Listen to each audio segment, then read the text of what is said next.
As we know, Control Points is a game mode in Team Fortress 2. In fact, it was one of the original game modes released in 2007. Now there are 3 types of Control Point modes: Attack and Defense, 3CP, and 5CP. In today's video, I'm going to do an overview of all the game modes and then go over what I think could be changed. Well, let's begin. Also, just a side note, I'm going to call both Control Point modes 3CP and 5CP, just because it's easier to say. So let's start off with Attack and Defend. The premise is simple. You have to capture 2 or 3 points, and if you capture all the points within a time limit, you win. When the first round finishes, you and the enemy team swap places, so if you was on blue, you'd be on red, and vice versa. And then they do what you did in the round before. It's that simple. Once a point has been capped, the enemy team cannot recap it. Let's go to 3CP now. It's similar to Attack and Defend, but both teams can cap. You stay on the same team after the round ends as well. The basic premise is to cap 2 points before the other team does. You first cap a middle control point, which both teams can cap, and then a second control point, which only one team can cap. You do that twice in a row. 5CP is quite similar to 3CP, but instead of capping 2 points, you cap 3. There are maps which change the way the game mode plays, however. For example, the map Standing.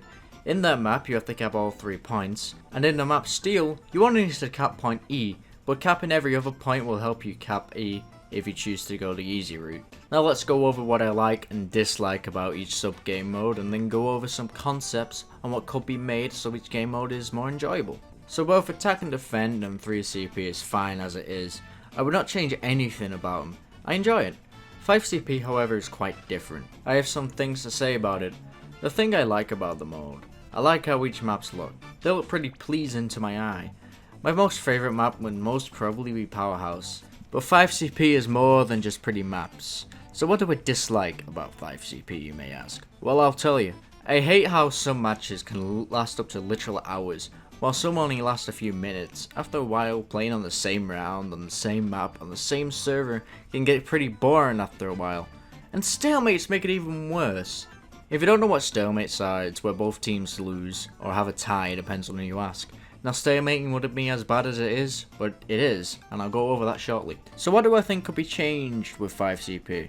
Well, for my first change, I would make it so, similar to Attack and Defend, once the second point has been captured, the enemy team cannot recap it, so it would be locked. This would make it so everyone would be focused on winning that last point, rather than looking out for that one scout that would just cap the point, making the match go on for longer. Just a note with this change, the middle point would still be able to be capped, no matter what. The second change I'd make is so the stalemates work differently. So currently when you stalemate twice, the match would just carry on right from the beginning. What I would do is to make it so you can only play 2 matches, then the game would end no matter what. So let's say you win once but then stalemate, the match would end, and if you was to stalemate twice, the match would end. It's pretty simple, but for me, and I think a lot more people, it would make 5CP a lot more fun to play, instead of it having to be a chore every time. So, what do you guys think of Control Points, and what do you think about my proposed changes? Comment below and I'll be sure to read them. Now, tell me what you think about the video. If you liked it, press like and perhaps subscribe. My social media links are in the description. I've been Starcasm, and thanks for watching.